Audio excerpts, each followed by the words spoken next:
Bare videre. Ja, det er godt.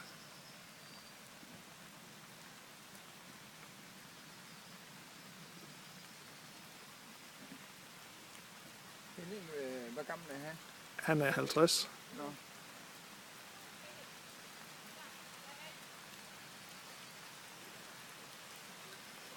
Og der lærte hun sådan lige de grundbrederne, ikke?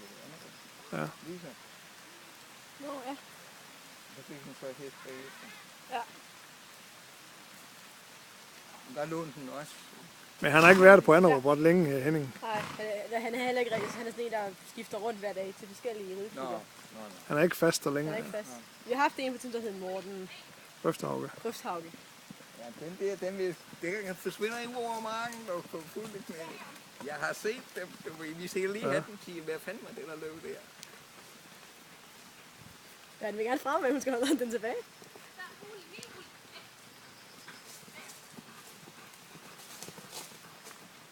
Det er fint ud.